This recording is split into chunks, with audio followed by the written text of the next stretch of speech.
আজকের চাইনপাড়া মোহাম্মদিয়া হাফিজিয়া মাদ্রাসার উদ্যোগে এই মাহফিলটি অনুষ্ঠিত হচ্ছে। আপনি জানেন পৃথিবীতে প্রায় 10,000-এর মতো ধর্ম আছে।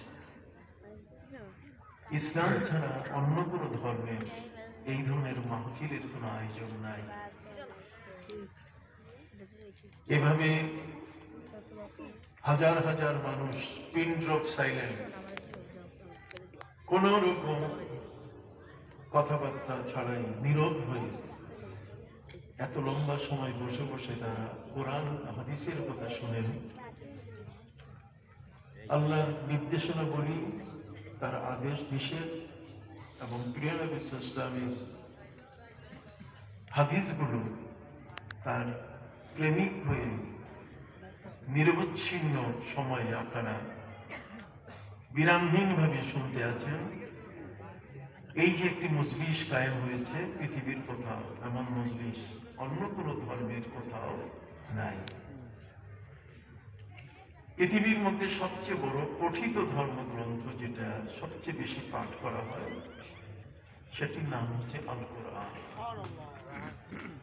আল কোরআন এই নামটি হলো একটি বাস্তব সম্মত একটি নাম।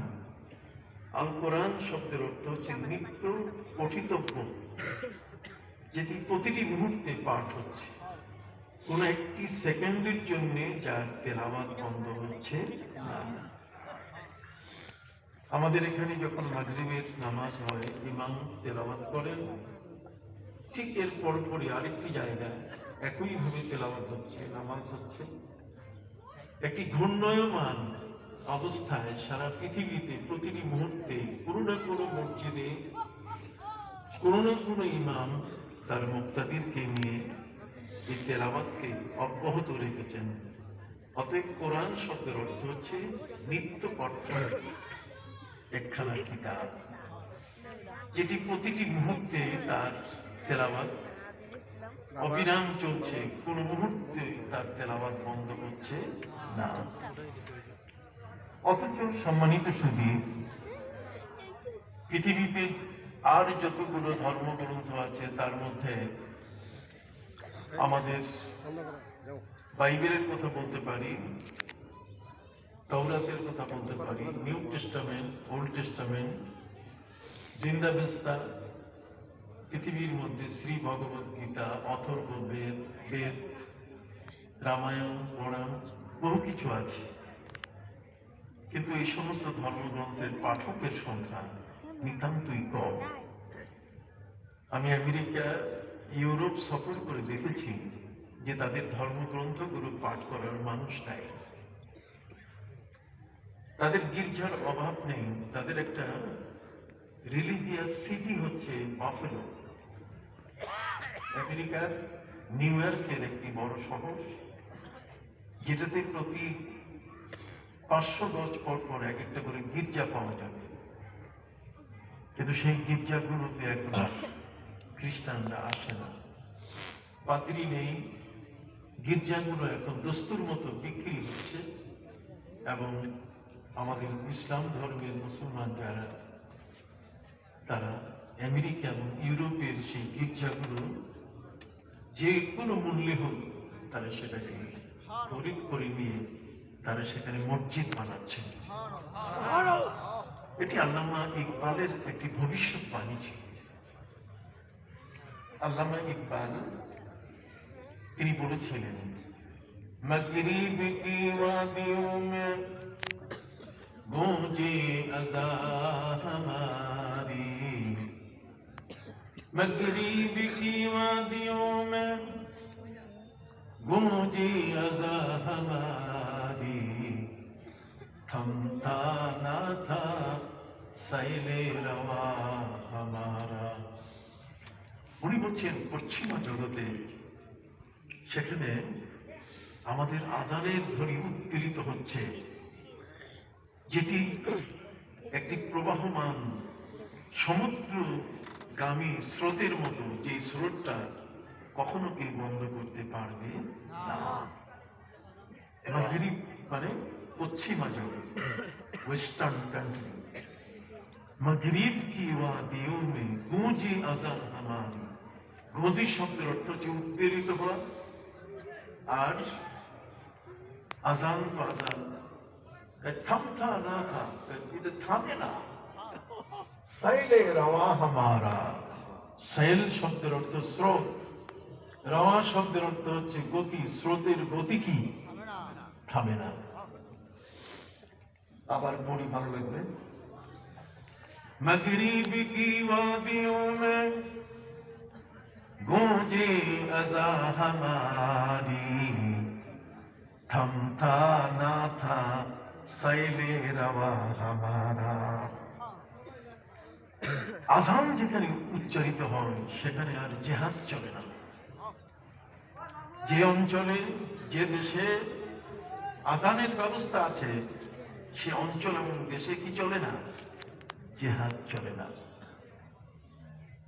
প্রিয় নবী সাল্লাল্লাহু আলাইহি ওয়াসাল্লাম জিহাদের জন্য যখন সাহাবীদের রাত্রবেলায় পাঠাতেন, আরবিতে বলে সারিয়া, রাত্রকালীন সেনাদল, যুদ্ধের জন্য যোদ্ধা দল, যারা যুদ্ধের জন্য যুদ্ধ করতে যাবেন, নবী করিম সাল্লাল্লাহু আলাইহি ওয়াসাল্লাম তাদেরকে জিজ্ঞেস করতেন যে তোমাদের হাতে অস্ত্র আছে, রাতের বেলায় শত্রুদের সাথে মোকাবেলা করার জন্য তোমরা যাচ্ছ, কিন্তু শত্রুর উপরে তোমরা তীর নিক্ষেপ করবে কখন, তাদের উপরে আক্রমণটা করবে কখন?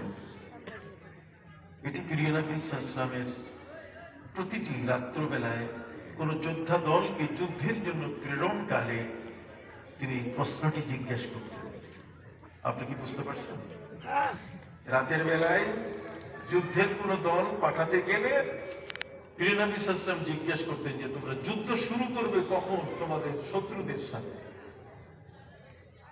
সাহাবায়ে কেরাম বলছেন যে হুজুর, শত্রু যখন পাবো তখনই আক্রমণ শুরু হয়ে যাবে।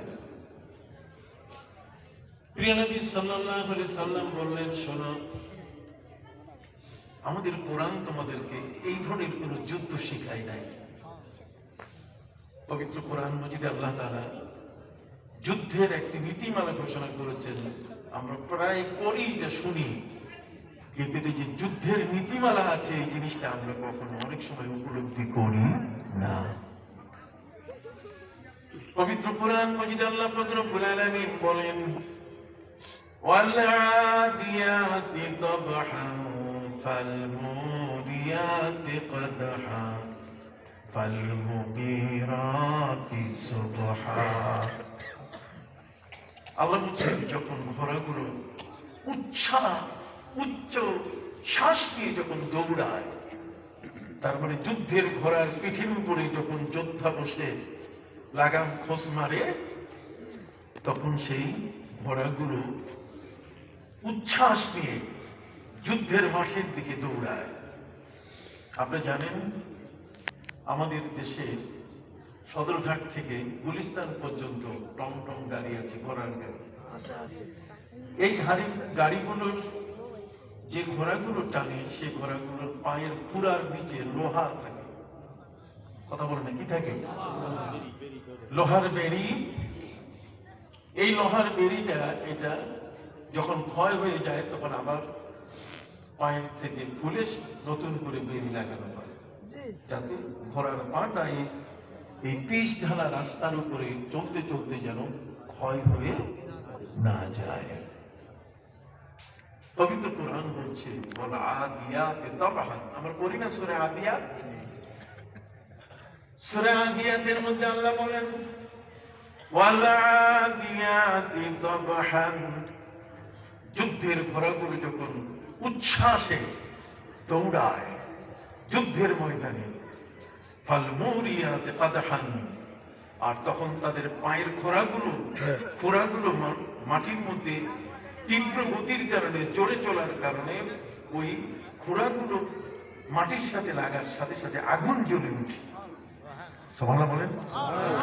ফাল-মুরিয়াতি কদহান, আগুন জ্বলে উঠে।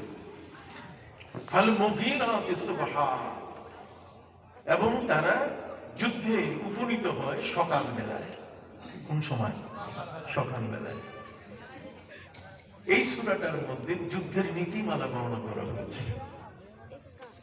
যোদ্ধারা তাদের যুদ্ধ ঘোড়ার উপরে